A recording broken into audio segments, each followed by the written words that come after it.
So let's go through a little tool that to answer, can newborn pulsars be the source of ultra-energy cosmic rays? So as Angela has mentioned, the Helios diagram actually selected out a series of possible sources for us, including AGN, GRB, and superclusters. They are great candidates, but they have open issues. So today I will just focus on the upper left, that's the pulsar. So before we jump into the pool, let's guessing the source, what source would be looking like, given the observational facts of this ultra-energy cosmic rays. So the spectrum of this cosmic rays will be about e to the minus 2.7 above the Inco, with a cutoff above 30 EeV. So different models will be able to fit the spectrum, and the different models will suggest an intrinsic spectrum about e to the minus 2.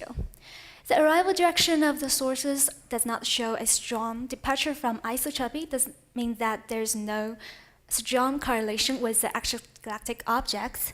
And also the composition is showing a transition from light to heavy. Also, the source will have to explain the Martin-Messenger signatures. For example, so far we have not detected any high-energy neutrinos. Also, whatever the source is, they should not overproduce the gamma rays at the lower energies that's measured by Fermi. So given this, if the cosmic rays are indeed pretty heavy, then the pulsars, the neutron stars, would be an interesting source for this cosmic rays to coming from.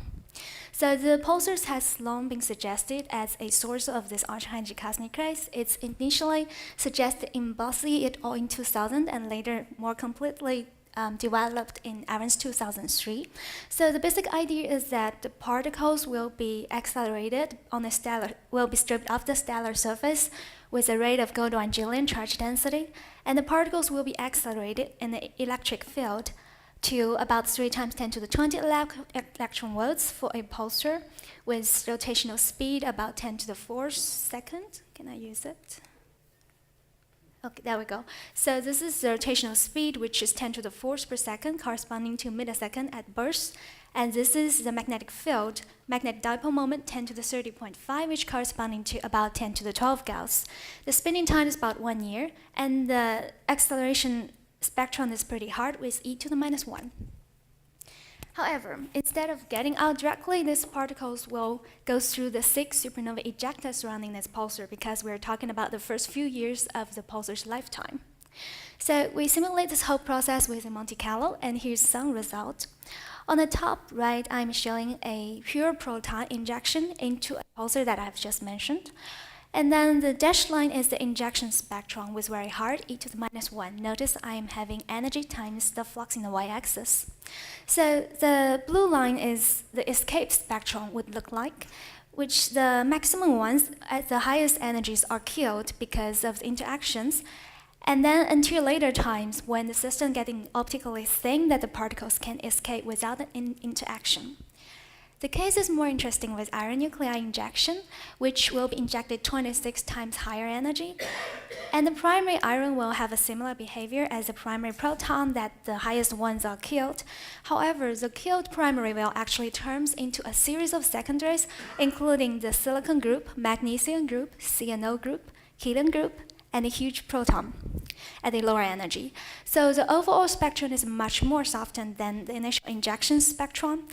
And also, due to the interesting location of the secondaries, we indeed see a transition from light to heavy. However, not all the pulsars are great accelerator of ultra-energy cosmic rays. Actually, in the scan of parameter space with magnetic field and rotational speed, we find that only the ones on the top left corner are great accelerators that can X-ray particle to above 10 to 20 electron volts. On the other hand, we know that the pulsars are born with a distribution. For example, inside the galaxy, according to this work, the pulsars are born with a log normal distribution on the magnetic field and normally distributed on the spin period. So the green coverage area is corresponding to the majority distribution in the magnetic field and the edge on the spin period. So if we assume that the pulsars have a local burst rate about 3 times 10 to the minus 4 per year per megaparsec cube, which corresponding to 1 pulsar per galaxy per 60 years by average, And then we will be able to see the whole contribution from all the pulsar population in the universe. And there's one open parameter, that is, we do not know what kind of injection composition is in the pulsar wind. So we leave that at free parameter, and we find that with a proper injection composition, we should be able to fit the spectrum, the composition, the Xmax, and the RMS Xmax, the standard derivation, at the same time. So this is not trivial because all of the three are independent measurements. So my first conclusion would be that the newborn pulsars can be successful ultra-high energy sources. So then you will see that it's possible that these very extremely fast-spinning pulsars are very rare events in the universe. However, there are a lot of these newborn pulsars inside of a galaxy which are rotate a bit slower. So shouldn't they give any fingerprint in the cosmic ray spectrum? Let me answer that by the measurements from Cascade. So on the left is the newly measurements from Cascade released earlier this year. And they find that the composition of cosmic rays can be divided into light and heavy group, while the heavy group is in dark blue, and it's the dominant in this region between the knee and the ankle. So there is a turning point here around 10 to the 16.8 electron volts. Let me call it for this moment a second knee. So below the second knee, it's about e to the minus 2.7, and above second knee is about e to the minus 3. So we know that inside the galaxy, a very commonly known sources is supernovae remnant. However, due to the acceleration size of this objects, the maximum energy they can accelerate to is about PeV. So if there's any chance they can enter the region between above 10 to 16 electron volts, they have to be very accelerating, very heavy elements like iron. So if you times 26 with PeV, that's indeed around this turning point. So if supernovae remnants are the only objects inside the galaxy, then we should expect a cutoff above that turning point, which is as showing as I drawing here in a red curve. Sorry. However, which is not saying this cutoff, we don't actually see this cutoff from the measurement of Cascade, and actually the source actually goes on with a different changed spectrum. And interestingly, if we sum up the contribution from the galactic pulsars, they actually indeed sitting in between the gap between the knee and the ankle. If the dashed lines are the contribution from extragalactic pulsars, this is saying if the extragalactic pulsars take care of the spectrum above ultra-high energy in the ultra-high energies, then their galactic counterparts actually should sitting in between the second knee and the ankle. So this result is dependent on the galactic models. For example, if we have a higher galactic halo, then we can confine more particles. If we have a magnetic field that has a larger coherence length, then we can confine particles with higher energies. And lastly, it's dependent on the injection composition. The different abundance will change the ratio between the different bumps. However, here we have already assumed all the pulsars, including inside the galaxy and outside the galaxy, to have exactly the same acceleration mechanism and composition. So we don't actually have many knobs to play around with. And then if we add the galactic pulsar to the contribution of cosmic ray composition, then you can see indeed they match up and give a nice trend toward the transition of in this region, in the transition region. So this brings to my second conclusion that the galactic pulsars can contribute between the knee and the ankle.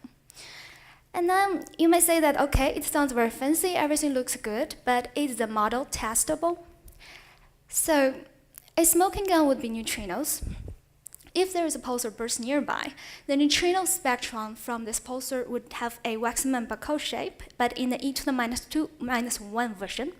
There is two cutoff in this shape. The higher cutoff is coming from the pion interaction, because when the cosmic rays have really high energies, then the pion products from these cosmic rays will run in another interaction with the background instead of decay to neutrinos. At lower energies, there's no pion produced because the cosmic ray does not interact, so we do not have neutrino. So does that imply that the neutrino from a pulsar, if it's accelerated by unipolar inductor, to follow e to the minus 1 spectrum? So the answer is not really, because we can't forget the secondaries. So here's the simulation tell us. In this, this is neutrino from the primary leading particles, and is indeed following a e to the -1 spectrum. However, if we're adding the contribution from the secondary particles that's coming from neutrino, coming from the secondary proton and the secondary pions, you can see even it's injected with e to the -1, the final neutrino spectrum shows a e to the -2. The different colors are corresponding to the different time intervals, while the green ones are at the earliest time.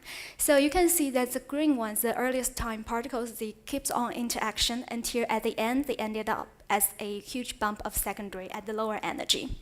So that the secondaries will actually flatten the spectrum a lot. If we actually have a magnetar type of magnetar nearby, the neutrino produced by them is still look like e to the -2. It's not very distinguishable from a Fermi acceleration. So this does not work. Then what about, we have another thing. The last thing is about the neutrinos from integrated pulsar sources, because if the whole pulsar is actually contributing to the ultra high energy cosmic rays, we should expect a diffusive neutrino signal from these pulsars. So here's how we calculate them. The inner integral is the contribution from individual sources over its neutrino lifetime. And then we integrated them according to the distribution inside the galaxy, inside the universe. And then lastly, we normalize it with a cosmic ray measurements. So a bit more details that, again, this at local universe, we're assuming a burst rate of 1 pulsar per 6 years per galaxy. And then for the individual pulsars, we have a simulation from according to their distribution.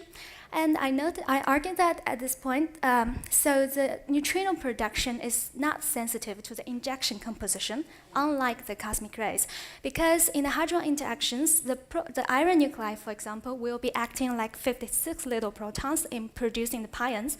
However, the irons will be by itself be accelerated 26 less than the proton, so it's like 2 times proton.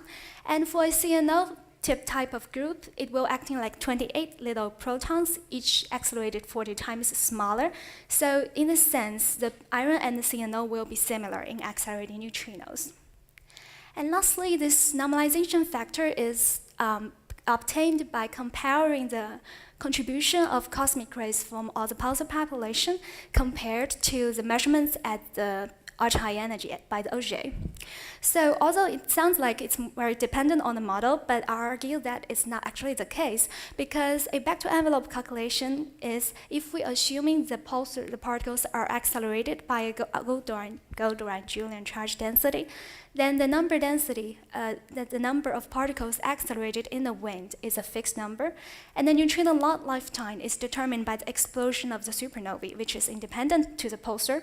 Then the total number that can be accelerated is a fixed number. So this gives us a total normalization factor about 5%, which means that about 5% of the total pulsar population should have the right geometry and should be a successful accelerator, which is good energetics. So, okay, thanks. So at the end, this is how the diffusive neutrino from the pulsar would look like.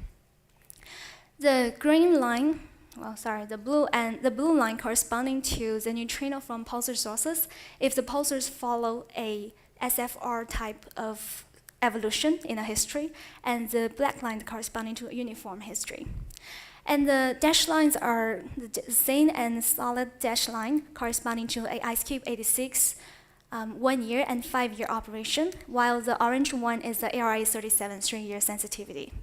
So our results is consistent with a non-detection of high energy neutrinos so far. However, robustly, they should be tested by the IceCube 86 in 5 years. So in 5 years, we will know for sure if pulsars is or is not the source of ultra high energy cosmic rays. Thanks.